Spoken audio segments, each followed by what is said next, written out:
I thought with all the demon attack going on around these parts lately, it makes sense to take a little look at the game that inspired Demon Attack.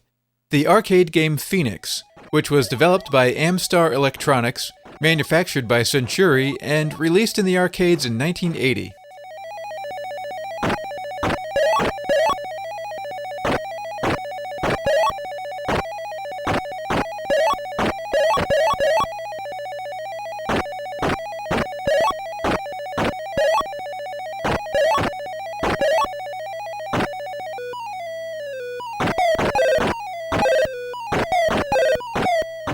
Atari had the rights to release Phoenix for home consoles and thought Demon Attack was too similar to Phoenix, and sued Magic for stealing their fiery space birds.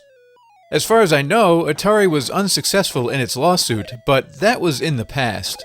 And we're in the present, playing games that were new then, but old now. And clearly, if this sentence keeps going the way it's going, the whole space-time continuum will collapse, so I'll just move on and talk about the gameplay or something. Phoenix is a fine example of the things flying around above me that I must shoot genre of games. You control a funny-looking ship that kind of resembles an F1 car standing on its hind wheels. You can move left and right by moving the joystick left or the opposite of left, and if you move the stick down, you activate your force field, which lasts about a second and a half, and takes a few seconds to recharge before you can use it again. The force field can be really useful, although you can't move while it's activated. And since there's no warning as to when it's going to lose its power, while using it I keep the joystick pressed to the right or the opposite of right, because you usually want to get moving the instant it disappears to avoid getting shot. The action in Phoenix takes place in 5 stages. The first 2 have you face off against young Phoenix birds. They look like they're newly hatched with weak wings, and they clearly are just learning to fly as their movement patterns are somewhat stiff and clumsy. But they're still dangerous, so shoot them. The next 2 stages feature more mature Phoenix birds with fully developed wings and smooth flight patterns. They're organized into several rows, they move back and forth and sometimes dive bomb you, and here you really can see the resemblance between this game and the 2600 version of Demon Attack. But the enemies in Phoenix are much fuller and are drawn in warm, rich colors. These large birds can only be killed by shooting them in the center. If you just knock off a wing, it will eventually regrow, and the farther you get into the game, the faster they'll regenerate.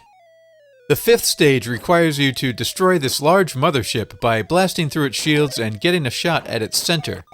The first couple times you see this ship, you can pretty easily fire away at the edge of it to get to the moving center shield, and then keep firing to make a large hole that's easy to shoot through.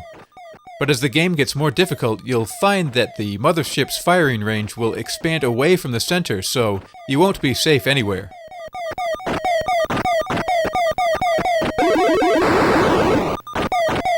Phoenix for the 2600 is a lot of fun, but also very basic. It's one player only, and there's no difficulty options or extra gameplay modes. The only extra feature I know of is that the left difficulty switch works as an on-off toggle for the background sounds. I don't know what else to say about that, except, I like Phoenix quite a bit. It's got good sounds, and graphically is nice. Your laser cannon might be a little awkward looking, but the Phoenix birds look cool. It's a well-done Atari 2600 shootin' stuff game, and those are always worth at least a few minutes of your time.